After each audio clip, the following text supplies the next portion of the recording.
Ladies and gentlemen, thank you once again for tuning in to another episode of GOW, the Generation Wrestling Podcast. As always, it's yours truly, the franchise, aka the showstopper, better known as the GOW's resident tribal chief. With me, as always, I got my tag team partner, my brother, my family. He is the flyest in the room, Mr. 123. Pin that ass down, K Breezy, aka EC's resident Isaac Hayes, King Tuco. Bro, what's good? Man, what's good, man, is this main event match we just got finished watching, man. Woo. Famous versus Edge, man. Yeah. Hall of Famer versus a future Hall of Famer, man. Hell of a main event. Can't be mad at that at all. Bro, other than that, man, pretty okay show. LA Knight got screwed out once again, but man, I think something's brewing in the works for Payback. So we're gonna wait to see as the Miz cost him a match earlier tonight. But other than that, man, not a bad way to start the Friday night block party with your boys, the GOW, the King, the Tribal Chief. Yes, Man, sir. it is. But other than that, man, what's up with you, man? Man, bro, like you said, dude, hell of a main event. We celebrated 25 years of Edge, in his hometown, Toronto, Ontario, Canada. I see they didn't go Bro, out to reach out to Ed, the Christian. Why couldn't Christian make a special video package? but you know what?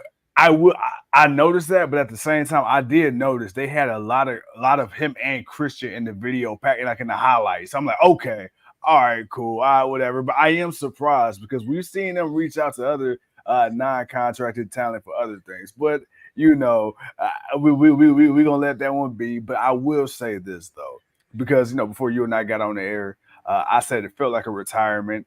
They didn't show or say anything after the match went off air. I don't know if Edge is gonna have like a post-match thing where he talks to the crowd, or maybe he still got a little bit left to go. But bro, if this is indeed, the last hurrah for Edge in his hometown, man, we got a chance to see my man come back. What was it? I think what was it, 7 years or 9 years? That he was. It was 9 years. He was out 9 years. He was out 9 years. He was out 9 years. What we thought would be a career-threatening injury. Came back, at the Royal Rumble. I would never forget that. What is it? The world's greatest match, or the greatest match ever against Randy Orton. The world's greatest wrestling match. Yeah, he had that. Or the greatest wrestling match ever. Some shit like that. Some crazy shit. And I think that was like during pandemic time. And then you also had, you and I, we said this before the show. He started the Judgment Day, got kicked out a week later. Then we see what that became. And then, now him and Sheamus, again, something that you said many a time, you've been a fan of Sheamus. I've recently come around to Sheamus. I've always respected his work, but Sheamus was never just a guy. I was like, man, you know what? Like, that's my guy. But then seeing the bangers he had with Big E, a few years back, and then just his work as of late with the Brawling Brutes, and with him, and we call him P Dunn, but with Butch and Ridge Holland, just to kind of see what he's done as that veteran presence, bro. I want to talk to you, man, because again, Edge is a guy who I've had the pleasure of seeing the majority of his career. You've seen all of his career. What did this match mean to you? Because Edge and Sheamus kind of generations of wrestling. I've seen Sheamus' entire career, but what did this mean for you to see a current Hall of Famer and the future Hall of Famer going out there having such a great match, man? I'm not gonna lie, there is a bit of nostalgia when I see Edge and Rey Mysterio, because I saw when those guys came in. Yeah. So it was like, all right. So it's like, yo, I like this little guy, man. He's out here. He's bouncing all over the place, man. He's doing everything, but he's hanging. He's holding his own against bigger guys because everybody's bigger than him. Right. Edge took a minute because the Brood thing took a minute. Once they started attacking people more, they kind of and then they started talking a little bit more. It kind of picked up for them. And then once they left the Brood and they started becoming Edge and Christian, and they were totally awesome and all that other stuff like that, the 5-second pose, the 5-second pose was iffy. Man. Like people wanted their 5-second pose. When Edge and Christian showed up, they wanted a 5-second pose, and they always got it, and they always delivered, and they were great.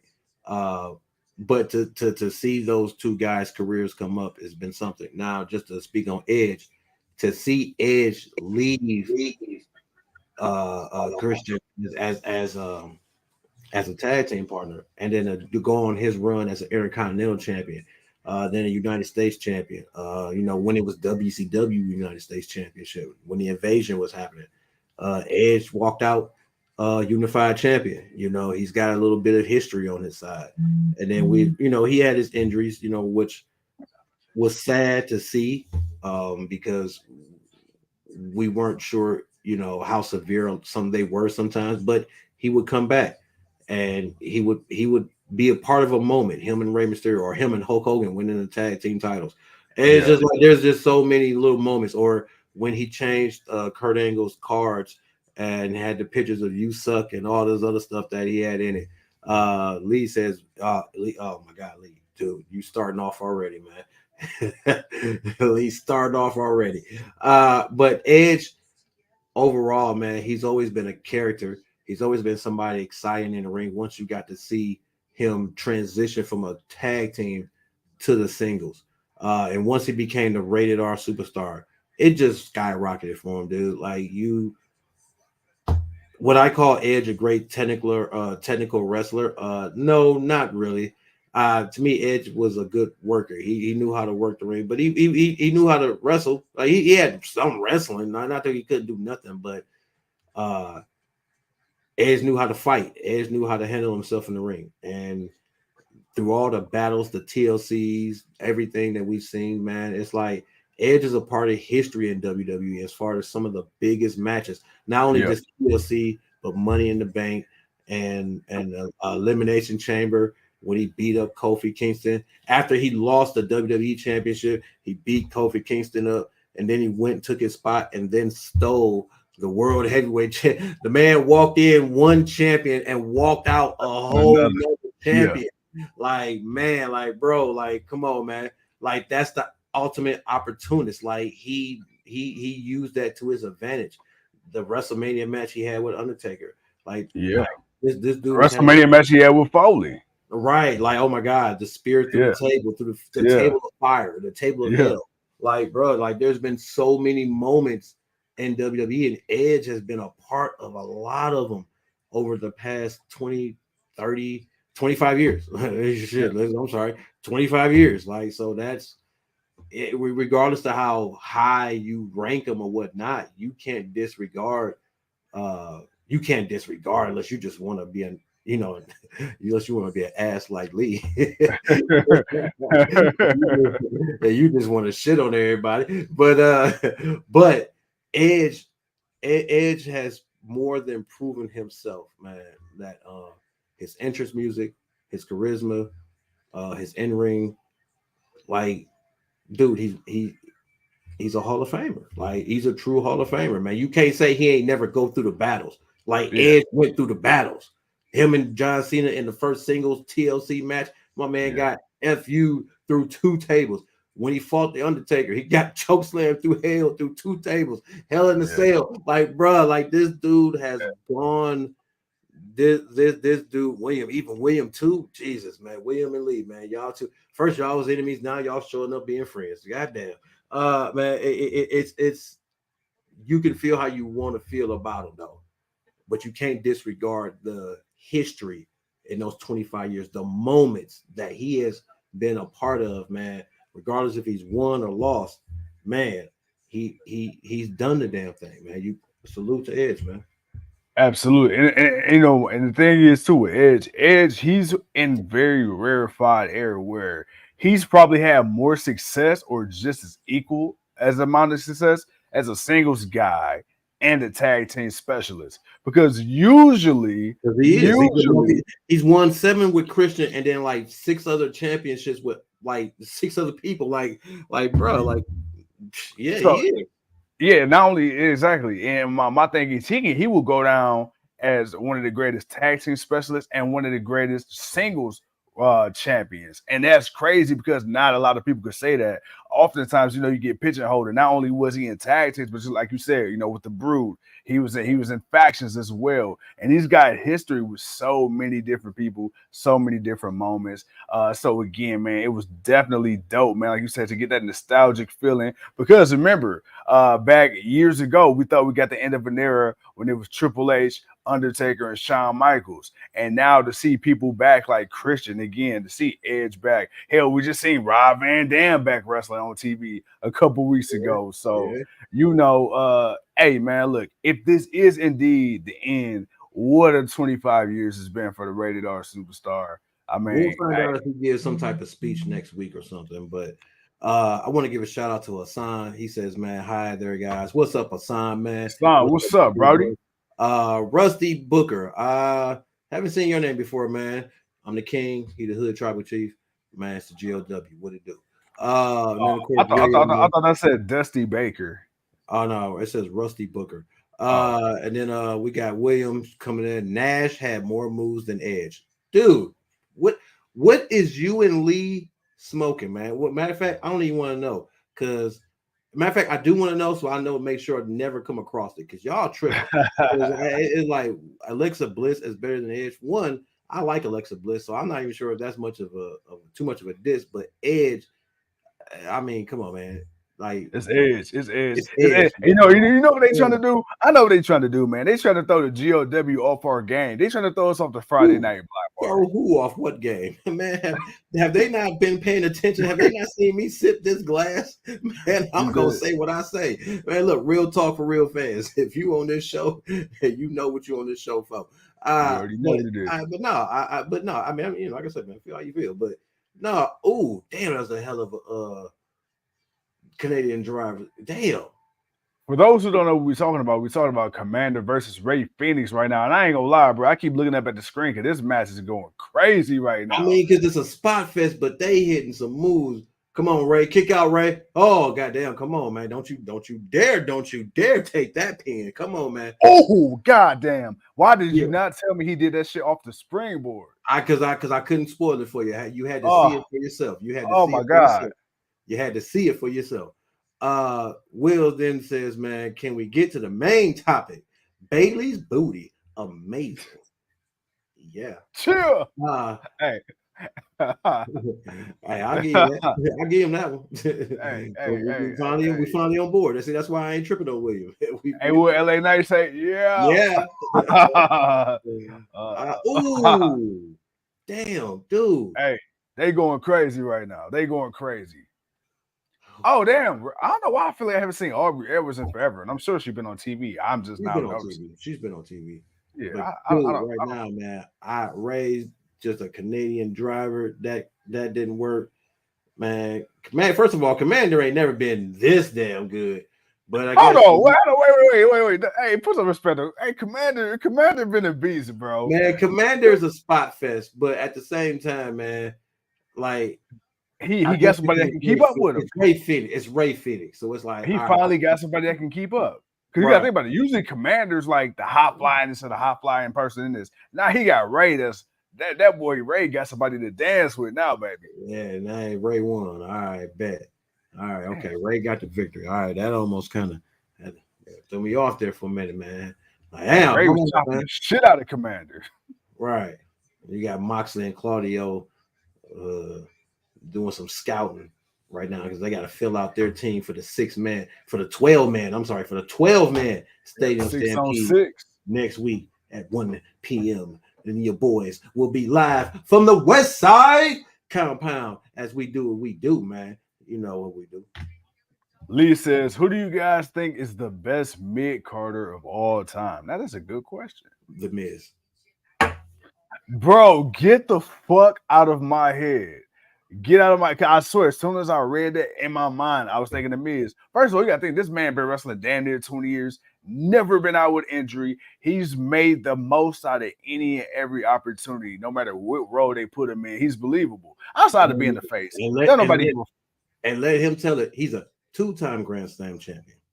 Even though that's not a thing. But we understand he makes it a thing. Right. He makes it a thing. Like, yeah, I won the same titles twice over. Like, okay, what that don't you're still a that just make you still original Grand Slam champion, but whatever. But again, man, because he's the Miz.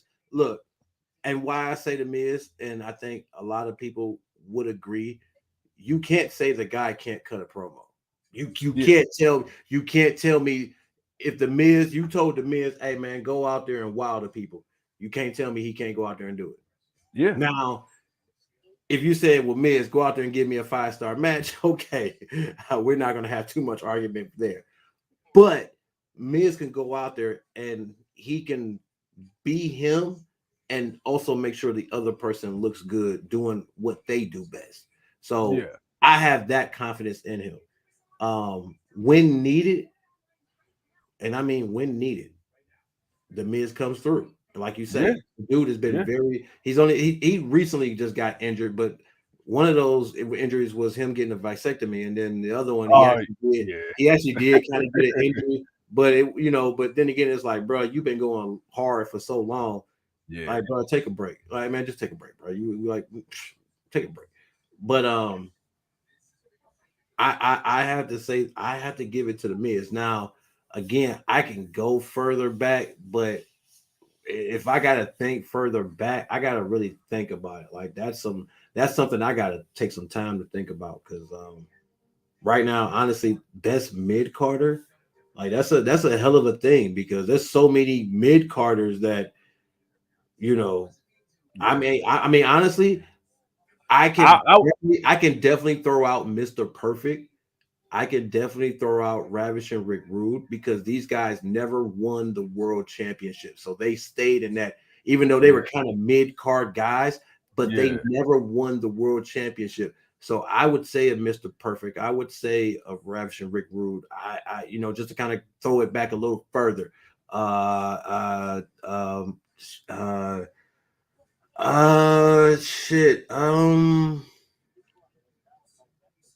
Who's a great mid-carder between that 90s and 2000? You got Piper. You got Piper. Piper, Piper. Because Piper was so popular though, but he was so popular, it was almost like he didn't need the championship. You know what's crazy? I don't even think I can call him a mid-carder. I got to say that mid-carder Jason. Because the only thing that would make him a mid-carder is the fact he never won the world title. But I don't even know if you can call that mid-carder. But he was so hated. Like he was he got under people's skin so much that, dude, that goddamn coconut. He was as popular as Hulk Hogan. And Hulk Hogan needed the championship to be that popular. But in order for Hulk Hogan to be that popular, he needed a guy like Roddy Piper. So it's like, bro, you okay, if we gonna look at wrestling, we gotta look at it from true eyes. We can't be too biased. We gotta look at it from real eyes, man. Real talk for real fans. But he never won it, but like I said, because of who he was, and just it's like he was just that dog, man. I could say $1 Million Man. I mean, some of them guys, Mr. Perfect, they were really top household names, but at the same time, they never, $1 Million Man never officially won the world championship. Okay, that's why he had the $1 million belt. But he bought the belt, but they didn't let that slide. So you could I'm sorry, my boy. I know who I'm thinking of, and I couldn't think of his name. Razor Ramon, aka gotta give my boy some love. But again, he's like Piper. He's a guy that was so over. It's like you wanted to see him win it just to win it, but he never won it. So QT Marshall stole the title. Oh Lord, they didn't show QT Marshall holding the championship.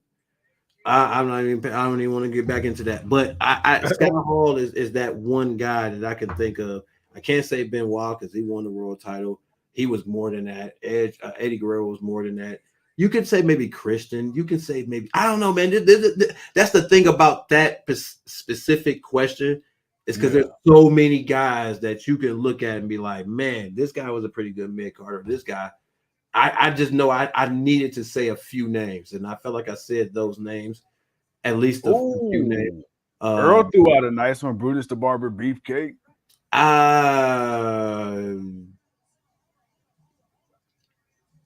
Yeah. Eugene. Uncle Alec. That's the case. You might as well go say Santino Marella. Oh shit.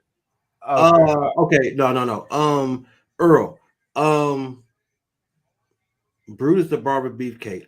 He's a possible because he was popular, but he wasn't popular long. He was only popular with Hogan. To me, because he didn't do much after Hogan, so it was like he was really just a sidekick. So I really wouldn't hold Brutus too long. Best chest hair, Scott Hall, Scott Hall. I'm just gonna you should have said Scott Hall and Shawn Michaels. Then you would have had some competition. No, or you could have said George the Animal Steel. Or if that's the case, you got front and back hair. As you got Aussie Open coming out to defend those, or they're just coming out to have a match. But with it being mid card, there's a lot of guys you can mention.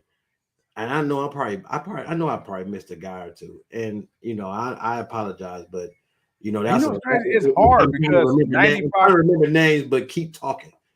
But it's funny because it's hard to say that because like 95% of the wrestlers in wrestling history are fucking mid-carders. Like very few make it to like that upper echelon. Like it's like the middle class. Like yes, Earl. Thank you, Ricky the Dragon Steamboat, man. Yes. I knew I was forgetting. Look, I knew I went back far, and Ricky. I'm surprised. That sounds like a pick that you would have had. I'm surprised. Brad Fro says Coco Beware. Yeah. You could have said Coco. You most definitely could have said Coco. What's up, Fro? What's up, Fro? But again, because there's so many guys. It's like I can name a guy, but it's like, man, I feel like honestly, Owen Hart. You can say Owen Hart was, though Owen Hart technically, man, he probably should have won at least one world championship, but Owen Hart was like a great intercontinental mid card. He was like a great mid card kind of guy. There's so many, but the question was, who is your all time? Wait a minute, hold on, let me make sure that's exactly what was asked here. He says, who do you guys think is the best mid card of all time? The best mid-carder of all time. So that was the question. That's why we're on this topic, for everybody else that's coming in. Who is the best mid-carder of all time? But see, I feel like that's hard because of everybody we're naming. It's like, and you got to think about it too. I feel like you need to have certain parameters because that's kind of like saying, okay, it's kind of the issue you have with the Jordan LeBron debate with the different eras. Because my thing is, it's like right now, today's NBA is quote unquote softer than back when Jordan played. So you got to take that into account. You got to take into account the rules and the changes. So again, back in 2002, when Ray came in to WWE, bruh, he was the most exciting motherfucker there was on TV. Because if you did a Hurricanrana in 2002, that shit was epic. Now you got Goldust doing goddamn Canadian destroyers on the regular. So it's kind of like you got to take certain factors into an account. That's because Ray was a part of the revolution of the different move styles and what people did in the ring. He was just a part of that because he was one of the main attractions to some of those move changes. But Ray put in the work in WCW. That's why he did. He put in that work, and people wanted to see Rey Mysterio again. That's what that was. But I want to get to what something Lee says. Why do you guys think everyone is shitting on Vince? I mean, he did some stuff, but the dude is a legend. He did some stuff, but it's typical of what's been going on elsewise in the world as far as entertainment and everything else, as far as the Me Too movement and all that other stuff. Old rich men with money. We're gonna leave that there. But that's kind of the reason why people are more on him. And then because of what we've been seeing him do. Now, wrestling fan wise, wrestling fan wise, it's because we've watched him just kind of shit on a lot of people for like 10 to 15 years and waste a lot of people's careers. And then luckily we got AEW where we got to see some people kind of be rejuvenated and stay in AEW or go back to WWE, whatever they go. And that's kind of the thing. It's just, and then he always cutting mass cuts and just getting rid of people, or somebody can be really hot and, you know, Vince would just, nah, that's not hot enough for me. And he'll just, you know, throw it to the wayside. There's abundance of things that people shit on him for, but those of us that know will never disregard what this man has presented to us, because if he did not present it to us, we're not sitting here right now having this conversation where you can ask this question. So I mean, he's single-handedly is synonymous with wrestling. Like, it's crazy when people who don't watch avidly like we do think of wrestling. He is wrestling. But that's what I'm saying. Like, no, Vince is wrestling entertainment. But that's what I'm saying. Like, people who don't watch or watch like 20 years ago, when you say, "Oh, I watch wrestling," oh, is Vince McMahon running? Oh, you still watch WWF? Like that, people don't disregard the fact that it's even WWE. That, oh, you still watch that WWF? You know, you watch that wrestling. Like, who else they got? Like, I mean, like you say, Vince, and this guy took this company from his father, right? And he was a savage with his daddy. You feel me? He took the family bit, and this man took this shit from his own father. Now he did some great with it. Yeah, he did some great with it. Exactly. He'd rather have Triple H run this shit than he give it to Stephanie and Shane. Like, that's how much they ain't gonna do that to me. They ain't gonna do that to me. Let me write this up real quick. That's how much of a God complex this man has. So much that he had a dance battle with God. Like, bro. So, this man did promos on God, bro. Okay. Who do promos on God, bro? All right, let me ask you that. Who does a promo on God talking about what they gonna do to God the first time they get to see God? Okay, who does that? Who does that? I just want to know what was that creative meeting like? Like when he was pitching that shit in the creative meeting, I want to know like what like do Bruce Pritchard and everybody else think that anybody like yo Vince like sure Vince it'll be the greatest thing ever Vince sure Vince it'll be the greatest thing ever. Doing something I don't want to do it because I don't want to be, you know, it's the internet. People I don't want to but we know well, you can understand. But at the same time, man, again, he's Vince McMahon. You know, he became once he became that character, and him and Austin both blew up the way they did because they without the other one, neither one is really truly. I think Austin might have had his because his wasn't focused on Vince McMahon until after Shawn Michaels. Well, towards the end, but a little bit after Shawn Michaels. So Austin might have been Austin, but that extra thing that really put Austin over is Vince McMahon, because to see an employee stun his boss and give him the middle finger and pour beer on him and then just walk away and still have his job the next week.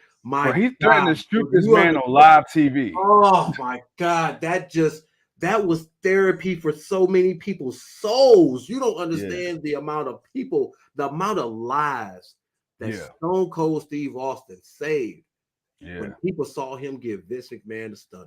Oh my God, man. That man, there's a reason why people feel the way that they feel. Hold on, Will. Hold on, man. You go on that fro. What you say? You say Afro. I agree. Junkyard Dart is way better than Cody Rhodes. Okay, Will, you just doing what you doing. You doing what you doing, Will. Long as you wasn't going at the fro. I had to make sure you wasn't going at the fro. I mean, I ain't got to do nothing, you know, fro. Hey, you don't want to mess with the fro. Brad Vaughn in the building. Brad Vaughn is something different. I just want to let you know. If you don't know, Brad Vaughn is something different. But no, man. But Vince, regardless of how we feel, Vince has given us something that we are talking about today, and regardless of how many times we liked or disliked something, he did what was best to make this longevity of this company the way he made it. So it is what it is. But we got to talk more other than wrestling, man. We're 30 minutes in. We got to talk, man. Finish up SmackDown, or what else happened on SmackDown, man, before we talk about this AEW, because right now, man, this Aussie Open versus Isaiah Cassidy and Ethan Page kind of went on longer than it should have. But yeah, let's go. I mean, so of course, we had LA Knight versus Austin Theory. The winner of that match would be the #1 contender for Rey Mysterio's U.S. title. LA Knight had pretty much had the majority of the match won until the Miz, interfered, and of course, Theory ended up winning via roll up. So it looked like we're gonna run that back. But before that, we had that boy Grayson Waller antagonizing the fact that, I seen Earl's comment. I was just shouting it out. Me too, Earl. Like I hear you, Earl. We have Brad Silly. Hey, you are a main event player in our hearts. All right. Hey, Brad, don't forget, man. Look here, Brad. Look here, man. Now we gonna we putting respect on the name, bro. We putting respect on the name. But we had Grayson Waller, man, kind of planting the seeds, man, for a hint of jealousy between Santos Escobar and Rey Mysterio. We had that. Then we had the EST at WWE, the reference, the toughest, the fastest, the strongest, the best, and the queen herself. Woo! Charlotte Flair and tag team action going up against representatives of Damage Control, your WWE Women's Champion Io Sky, and of course Bailey. Ding dong. Hello, how you doing? And of course, Bianca Belair. William's happy now. Bianca Belair and Charlotte ended up picking up the victory. And then we find out, man, from Paul Heyman that Jimmy Uso will be on SmackDown next week, live and direct. So no Roman, no Solo, no Jay, but we'll have Jimmy. And I wonder what capacity would that be? Is he going to explain his actions? Is he going to wrestle? What are we doing? So, Fro said he's no flawless phenomenon. That's debatable. That's debatable. SmackDown is so. Lee says SmackDown is so bad. Watching reruns of Golden Girls. My boy said he had to watch his girl Blanche. Had to get that Blanche and Rose on. Blanche, yeah. Oh, man. What is Leo? What are you on right now? Friday. I don't know why, man. The Friday, it's like Monday, Wednesday, and Friday, and Saturday every now and then, depending on pay-per-view or Collision. I love those nights, man, because the people just show up and show out. So I just want to say, if I don't say it enough, we appreciate y'all, man. But let's get to this conversation here, man. Brad, I said what I said, bro. That's debatable about flawless. Earl says, I didn't like the fact that LA Knight lost in a match with those stakes on the line. At least let him take the L in a match for the belt. Earl, I think that's what's going to end up happening. Because next week, Grayson Waller is fighting Rey Mysterio. And with Miz being involved, you had Austin Theory, you got LA Knight.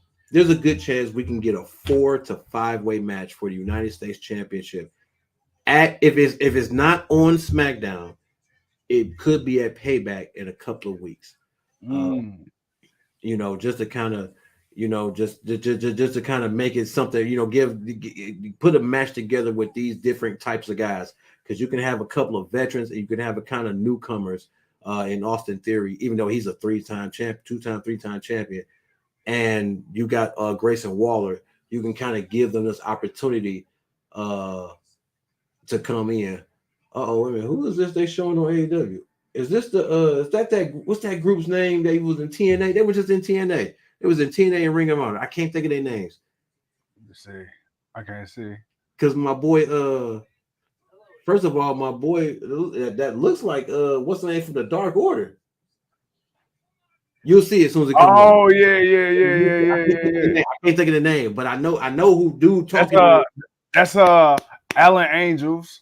Right. And what's the other dude name? Where's damn it, Leo? Damn it, Leo, where are you? Oh, Leo, you getting right up.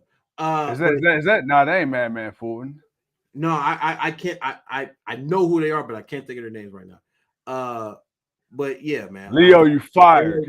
Hey, you watch this, Leo. You are fired. Yeah, no, he's not fired. First of all, no, fuck that. We are never firing Leo. Leo's never fired, bro. I'm sorry, that's in his contract.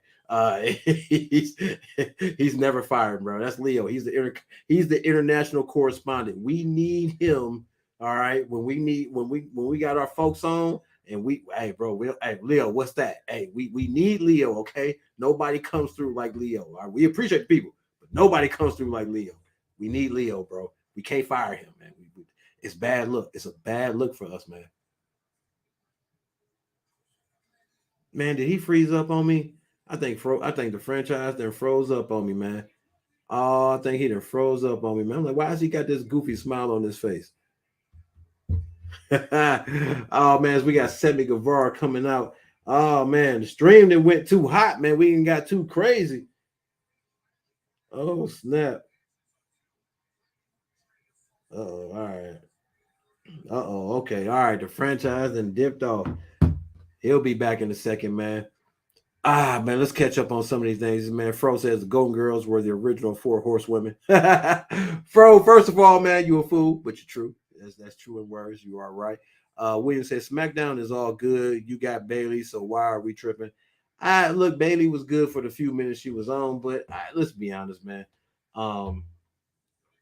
They can be doing something a little bit more with a few folks. I'm not gonna lie, they have plenty of wrestlers on SmackDown. SmackDown used to be a certain quality of something, and it has it from time to time, but it's still missing. It's still missing that something that makes it that Friday night thing. And then of course Earl says, man, please note another 3 or 4 way for that damn title. This one I think will be a 5-way. I think we may get Fro, you silly. There we go. Face easy. Well, no, that could happen. We'll see, Fro.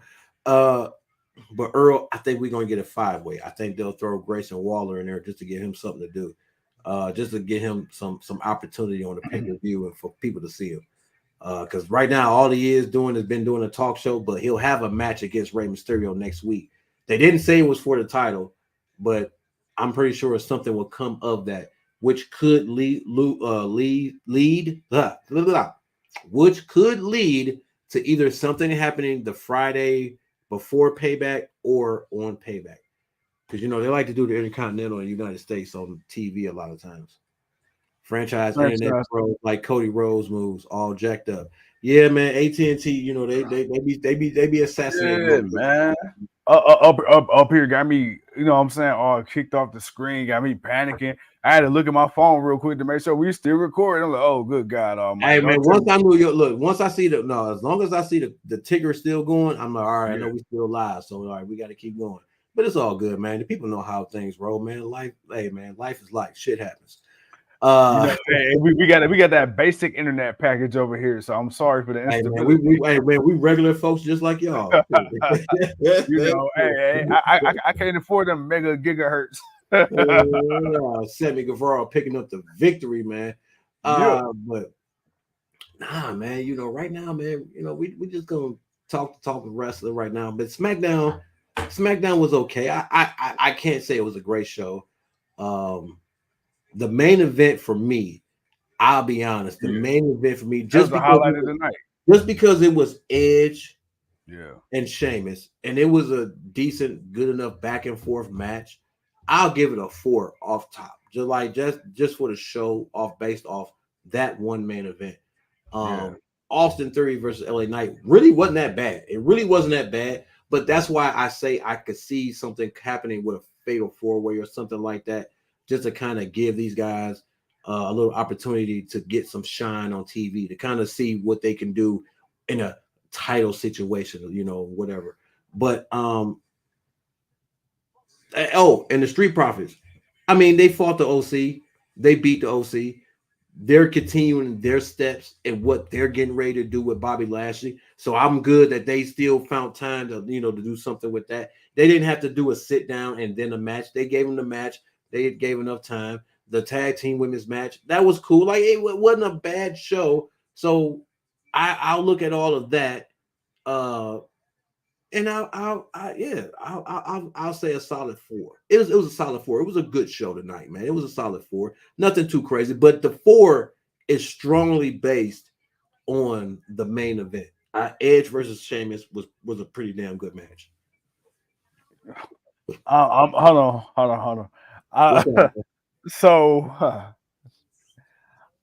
I'm trying to. I'm gonna need William to explain this one. He says, "Hey man, we understand Cleveland is like Somalia with the casino. We gonna need that. We gonna need an explanation on that one. We gonna need an explanation on that one. Look, man. Me and Leo supposed to be on commentary, man. Don't be trying to get me into no match with no man. Look here, man. Look, it's already you versus the champ, LCJ. All right. See, look, man. See, AT&T hating again. Look here, William, man. Look, bro. Look here, man. Don't be hating on the city, bro. Don't be hating on the city. Put some respect on Cleveland, man. All right, we got one. God damn it. All right, we coming up. We ain't no cesspool. We're not Detroit. All right, not to hate on no Detroit people, but we ain't Detroit. Cleveland coming up, man. Put some respect on our name a little bit, bro. Even Lee says, William, wow, William, I'm out. Like he can't even mess with you on that one. I appreciate you, Leo, but Lee. But yeah, nah, man. It's right now, man. Wait a minute. Franchise internet like Cody Rhodes moves all. The show was good. It wasn't too crazy.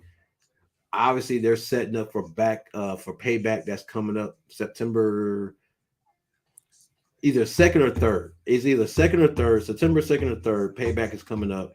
So we know we're getting ready. They're getting ready to set up for that pay-per-view. Plus, they know that they got to compete with AEW that same weekend. So yeah, that's why I'm thinking we may get this United States Championship match at Payback. If it's not that, we could get Gunther or / Walter Intercontinental, even though he's fighting Chad Gable on Monday, which I'm looking forward to that, by the way. Chad Gable, Walter, Intercontinental Championship. Hey, that's that boy Shorty G. Hey, man, Shorty G coming through, man. I'm definitely looking forward to that. Yeah. But I already told you, man, I could see something happening where they would have to pay that off at the pay-per-view because I at least for that title, it's more of getting closer to Walter's record-breaking time where he'll be the longest reigning Intercontinental Champion.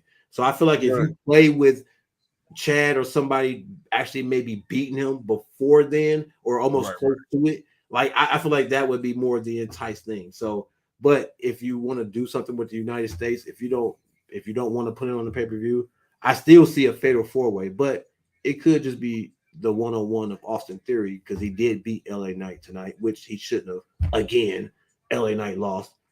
And then but we got Ray versus Austin Theory for a rematch, but they didn't announce when that's gonna happen yet. There we go. All right, man. My bad. Can you still see me? I'm good. No, man, you good, man. You good, man. Earl says, man, something I never thought I'd say in my life. A match with Charlotte Flair in it was my favorite match of the night. Yes, I take it over Edge and Sheamus. Ooh. It was a good, solid match. Look, Io is solid. Bayley is solid. Belair and Charlotte are solid. All right. It's like you don't have to worry about a bad match when they're going up against another good competitor. Like at least in that regards. And I know how you feel about Charlotte, Earl, and whatnot, but at least in that regards, when you know that person is going up against another good competitor, and we talk about it with the Miz and other people, at least you know it's gonna be a solid match. You know, you know you're gonna get more than weak out of this match. It's no squash match. It's nothing like that. You're actually gonna get something legit. So I can definitely see that, and I felt it was a legit match, man, because even though Damage Control lost, Bayley took the pin, so Io as the champion did not. But you know that put a little bit of respect back on Bianca because she won and then lost the championship, so she needed that victory. And then what happened last week when Asuka and Flair was going at it, and then Damage Control came out. So you kind of enticing that that rivalry of Damage Control again, especially since Dakota Kai is kind of back. We don't know when she's actually going to be cleared, but she's kind of back. So we're going to leave it at that. I mean, I think it's time, if that is the case, you start getting ready to break up Damage Control. I want to see Bayley go back on her singles run. EO, she needed to be singles. Dakota Kai, she been needed to, be on her own. Because I feel like she was cool when she was on her own, but ever since they tried to put her in this group, I just feel like she never really found her footing. Going back to what you said about Charlotte Flair. Again, is Charlotte Flair my favorite person? Not necessarily, but I respect the work. I respect what she can do. I know, just like everybody else know. My only issue was the fact that she got shoved down our throat so much so early. But hey, it is what it is. It be like that. Shit, John Cena was the same way. She had more than 5 moves. That I'll give her. Charlotte more than 5 moves. Charlotte did see, and that's the reason why I have Charlotte as my top horsewoman. Because I'm like, man, if you look at what Charlotte did, like Charlotte didn't just wrestle people, like she brawled with people. Like to be honest, not too many women can really hold their own against Charlotte. Like she's really dominant as hell. Which is why I said, she's going back to what you said about the Miz, reliable. She's reliable. She's beyond reliable. No. Charlotte's beyond reliable. Like I'm sorry. Well, the reason I say that is because literally she can go in there. She made a feud with Ronda Rousey look good, right? And then she's a fine-tuned player. She can do anything. But for when I say that, like if Charlotte wanted to go into a submission match where you got to wear somebody down, she can go in there and do that. If Charlotte got to go in there and brawl with somebody, she can do that. If Charlotte kind of got to have a kind of a technical kind of wrestling thing with somebody, she can do that. Like if Charlotte, like whatever the style of the match is, Charlotte can do it.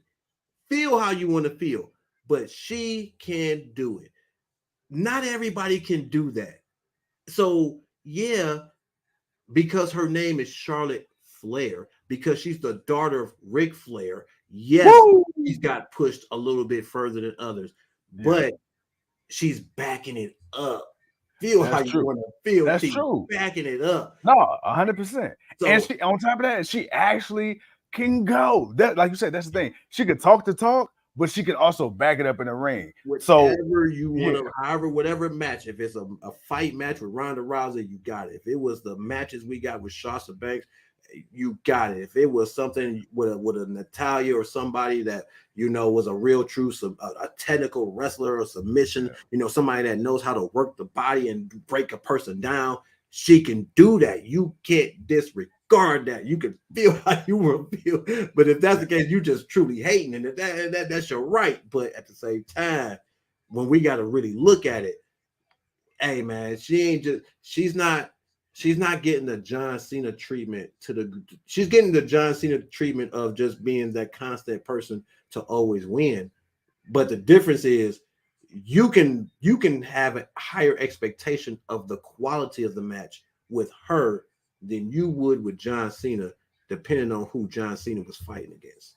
And to be fair, and I could be wrong, but how I take it, I don't really see people necessarily just because they lose to Charlotte Flair. I don't feel like they've been getting buried. I feel like with Cena, it's how they lose. And it's the same way like Cena. If Cena runs through somebody, you can chalk that. Charlotte's had that with a few people. She's had that.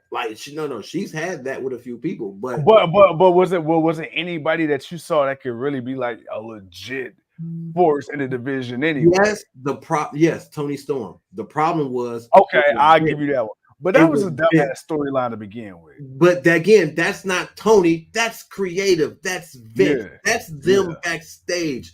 If you'd have gave this girl if Tony got the proper opportunity that women are getting now in WWE, that's different. I think we got a totally different Tony Storm, man. I think we got a totally different, quite a few women that would come up at that time when Vince and them was still in charge. So No, Ruby may not be in AEW right now. She may be still in WWE right now. Yeah, you know, or I missed the Riot Squad. Like her and the Riot Squad, like that could. I feel like they never truly lived up to their potential. They could have had a nice little rivalry, man. Good Lord, Tony Storm. Good Lord, Tony. Yeah, sky blue. What's my favorite color? Blue. Man, Earl said something. Oh no, Earl also said, man, my question is, why can't we get the performance the women put on in that match during the pay-per-views? It's almost like they get stage fright when it comes to wrestle under the big lights. You're not wrong, damn, Earl. I was hoping to have a point for them, but at the same time, let me play devil's advocate. You got this. Yeah, you go ahead. I'm gonna look at Earl. Hell yeah. It's a bakery. It's a bakery today. Where you at, man? Now where you at, bro? Where you at? Bro? Where you at now, bro? Where you at now, bro? Shit. Go ahead, bro. Talk to the people. Sorry, you got distracted. No, man, but it's question about the women's pay-per-view, man. Yeah. Sorry, that. Okay. yeah. No, I got you. My man. Oh, geez. Okay. So, all right. So with the women, first of all, the women been getting booked very inconsistently on the pay-per-views. That's one. So I feel like, you know, anytime there's a pay-per-view and you have one women's match, if you have a women's match, I feel like it's a lot easier to notice the faults in the women's match because that's the only one you have to really compare it to, you know. So it's kind of like, you know, that's one issue. As another issue is too, it's depending on who's in the match and what the program is, how is the build towards it? Because there's been plenty of matches where it's been a pretty good match or a decent match, but the build was trash or just the interest altogether was terrible. So it's just like, man, it's a lot of things, especially like with the women's tag team division, for example. There's a lot of great women competitors. There's a lot of great potential tag teams that could, you know, really run with the division. But it's all about how it's been booked. Like, you got great women that's held the title. It just, how's the shit been booked? What's the importance of it? You start a storyline and you end up acting like that shit didn't exist. And you go to another storyline, then the damn things ain't on TV for weeks and months. Then you decide to have a random match. I did that at one point in time. We went all the way from like WrestleMania to I think damn near 5 or 6 months without a single defense. You know, like the way Roman Reigns, because he ain't defended until SummerSlam, like the way they booked the women's titles. And we said this too. If you weren't one of the 4 horsewomen, Becky, Sasha, Charlotte, and who else? There's one more I'm missing. Becky and Bailey. For a while, it seemed like if you weren't one of them 4, your storyline really didn't mean shit. It seemed like at one point in time, unless you were fighting one of them or Ronda Rousey, your storylines ain't mean shit. Shayna Baszler. We know what Shayna Baszler could do. We seen her running NXT. On the main roster, very subpar. And I'm talking about some of her matches should have been bangers. Not so much. I'm gonna be honest. The one thing I thought they were gonna do, but they never really pulled the trigger on, really, was like, you know how Sheamus and Sheamus and Cesaro. That's what his name was then. Sheamus and Cesaro. You know, kind of they had that fight thing against them. I thought they were kind of going to do that with Shayna and Nia Jax to kind of help. I didn't think the tag team thing would last as long as it did. Okay. I thought eventually they would have Shayna be like that one that's not scared of Nia Jax because of how badass she is. Because she's just not your typical high flyer. She's someone that's going to break you down. She's going to break down them legs. She's going to break down them arms. She's going to step on those hands. She's going to do, you know, she's going to be methodical about the way she breaks you down. I had a different thought of how they can go with that, but we got what we got. So yeah, I agree with you when you say that about some people, but there were some times where I thought there were opportunities for people to really have a moment. Yeah. But they went against it and they made it into really nothing. And it just went to a back and forth between her and what was it? It was Shayna, Nia Jax, and old boy that did all the flips. Oh, Reggie. Maybe Reggie. Like that's the highlight of all of that. So it's like, bruh, that's the reason why kind of Earl, why you don't. It's like sometimes, man, depending on who it is or how hyped the people are for it or how important it is. Like when it was Becky Lynch doing her thing, you saw the importance of it. But again, when it takes over, if something, unfortunately, and it's still to this day, unfortunately, unless something that the women are doing takes precedent over what the men is doing, and I kind of, and I don't kind of hate to say that. I hate to say that, but it's the fact and it's truth. They'll kind of. I mean, look at Rhea Ripley. I love Rhea. I love her to death. She the thing that's saving, huh?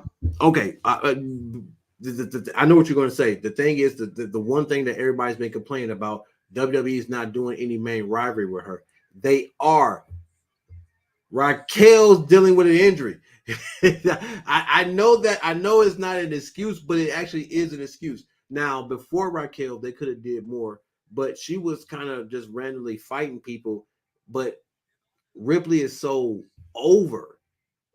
She's so over. You got to think about the popularity of her and Dominic since they became together. That's taking more precedent than her having the championship. Because of that relationship. That's kind of the reason why. So I'm not saying it's not a bad thing, but what they're doing with her and Raquel is good. But they're using. I mean, I think Raquel really got a knee initially. Her knee really, her leg. So they kind of got to prolong. They had to prolong things. But again, when you got people that's being injured and they're out, you can't really use Ripley against everybody. Baszler was going through her thing with Ronda, so she had her thing. I believe we're going to end up to a Baszler versus Ripley very soon. By Survivor Series. By Survivor Series, I'm calling it. Hey, if we get, look, if you can promise, no, you got to promise me. If you can promise me that, I don't care if she don't defend. I don't. She ain't got to defend her. Survivor Series, bro. That's all I'm gonna tell you. That's all I can tell you. By Survivor Series, we're getting a Ripley versus Baszler. By that time, something's gonna happen. Hopefully, by the end of Survivor Series, there'll be some little tease or whatever. Either they'll fight or there'll be something, but it will lead to a Baszler versus Ripley. Keep this in mind. Keep this in the back of the mind. If Ripley never loses his championship, expect a Bianca versus Ripley rivalry that we didn't get because Ripley got hurt. So there's possibilities there. Not only just a Ripley versus Baszler, but you still got to pay off that Bianca versus Ripley, and that's still something people want to see. We still want that. We still owe that match because that was for the championship. That's when we really thought Ripley was supposed to win, but she had to go out with that health issue. So because of that, we didn't get it. So it's like now she's the champion. Bianca's not the champion. We still need y'all to run that back as the Outcast is jumping on Sky Blue and Sheeta right now for the disqualification. But we still need to run that back. And because but as much as I want to see that, but people are hurt. That's it. As much as I want to see that, I do. I love me some Bianca Belair. Yay. I love her. Rhea Ripley, chill. But I must say this. I don't want Bianca to beat Rhea for the title. It's got to be Big Mommy Cool. It's got to be Big Mommy. I need my girl Raquel to get some singles go. It's got to be. Right now, this will be the real big thing Raquel has done singles-wise where she doesn't get constantly tossed back into a tag team. So that's the thing about that. It's about her showing that she can. It's about her showing that she's on the level of Raquel and Bianca. Raquel's got to put in that same work that they put in. So do you think this is one of the things where she has a match now and lose now, but just get her feet wet? I can kind of see that. But again, because again, Ripley's so popular without the championship, yeah, I can see that. I can most definitely see that happening. That's why you know what I thought about. But it's just that she's dealing with an injury. You know what I'm talking about? They could still run the Bianca and Rhea if they wanted to, relatively, because you could always have Raquel win the Royal Rumble. You could, Earl. First and foremost, you would not get a watered down match. These two will give you a smash. You're going to get smash mouth. You're going to get a smash mouth match between Baszler and Ripley because they don't do ditzy. They don't do neither one of them. They throw bows. I don't mean to be disrespectful when I say this, but understand when I say this, and we black, you know, we say things differently. These bitches are gonna throw bows, and I am for it, and I want to see it. You are Baszler and Ripley are going to, man. They not coming to be lightheaded or anything. They coming to whoop ass, and I am for it. So again, let Raquel continue to come up. Okay, she's been too stuck in the tag team division. That's why I say, man, right now, this thing that she's got with Ripley is good for her because she needs this for her singles potential run. But right now, it's not that time for her to take the title. Ripley is still in the midst. I mean, Ripley, I don't even think she's in the midst. I think really she's still in the beginning / middle of her run. So that's why I can throw out those few names as names, Baszler, Bianca, you know, if you know Royal Rumble, whatever kind of happened, or whatever, because you got to give we missed time with her because of her health issue. We were supposed to get this title reign months ago, almost a year ago, and we had to wait because we weren't even sure she was coming back. And now that she's back, man, and now that she's back, it's almost like a second better coming for her. Because the whole Dominic relationship thing, like, bro, like her joining Judgment Day, like all of that has really propelled her to another level. And now that we know she's healthy enough to where she can do the things we've been seeing her do, we're finally getting what we should have got a while ago. So you got to always keep that in mind. You got to keep that in mind. I know we kind of spent this whole hour talking WWE, but I don't AEW was okay. Right now they're building up for their pay-per-view. They're Tony's just putting out matches. Aussie Open won. Britt Baker and them. Britt Baker came out to try to help Sheeta and Sky Blue, but that didn't really matter. They're just setting up. They're setting up for the pay-per-view. Nothing significant happened tonight, but we want to just talk wrestling with the people and just kind of keep a conversation going. But hold on. But speaking of talking with the people, Lee, I got something for you. Cut the shit. Yeah, for real, bro. You tripping.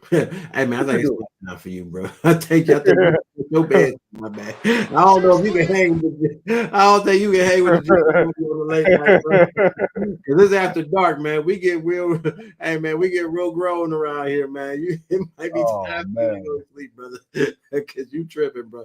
You tripping. Man, first and foremost, put some respect on Natty name. Put some respect on Natalya. Hey, Natty is the charisma. Natty's charisma, I will not question that. But Natty being somebody that can go in the ring and put on a good match with somebody, I definitely put some respect on that.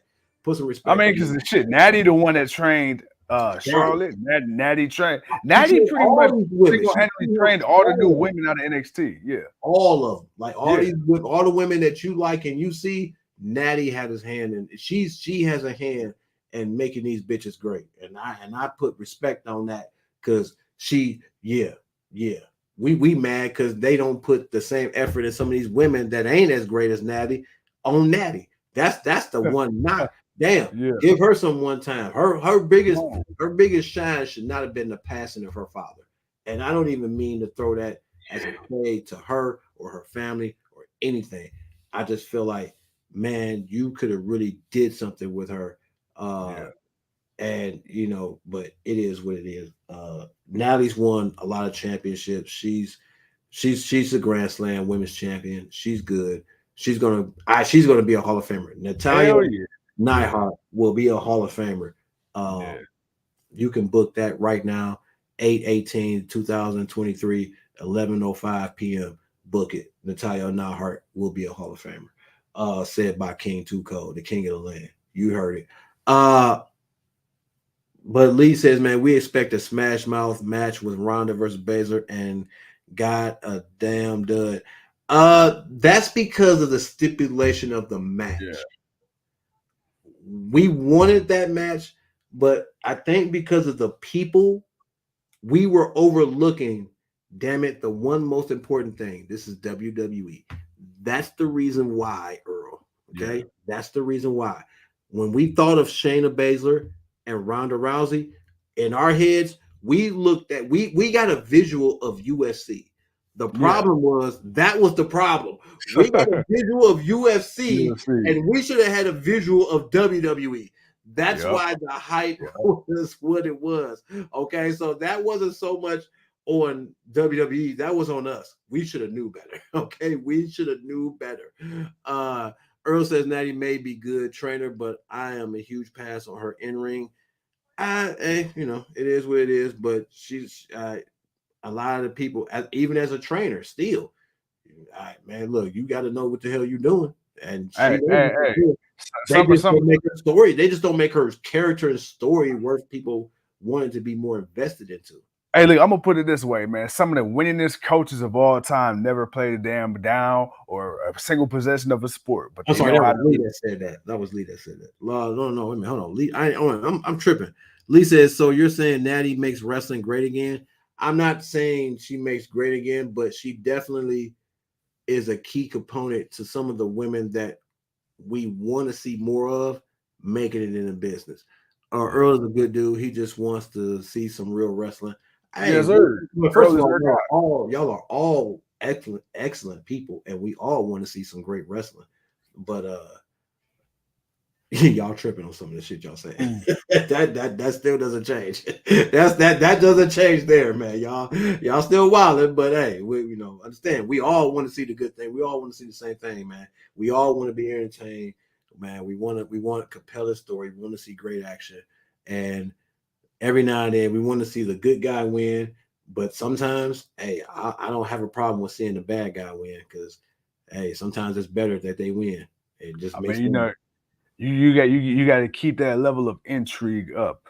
But look, man, first of all, hey, look, I know, some of y'all got some egregious comments here on the podcast, but that's what we're here for, man. We're here for the good, the bad, the ugly. Hey, look, we want to thank everybody, each and every single one of y'all that showed up tonight. Because again, man, hey, look, as much as I love this guy right here, man, I ain't trying to talk to this motherfucker by myself for an hour and 7 minutes. So it's nice to have some other people to talk to as well. You know, he can't be my only friend, goddamn it. You know him. That just really just makes it sad for us, man. So that's why we always say, man, we appreciate y'all, man, because he's right. I don't want to talk to his ass. Oh man, enough, damn it! Shit, I gotta see you at work. Damn, go away. Shit. Hey, man, look, I see this man more than I see my own wife, and that's a problem. Man. On so many levels. On so many levels. Hey, bro. You want to know the funny part? The funny part when I'm at home, right. I'm texting. She don't even ask why I'm texting no more. She like, you talking to Kim, bro? Yep. Texting some wrestling. Yep. 10 o'clock at night. Man, I saw that bullshit. Yep, that's all that shit. Oh man, at 10 o'clock at night. Hey, got to text this guy link.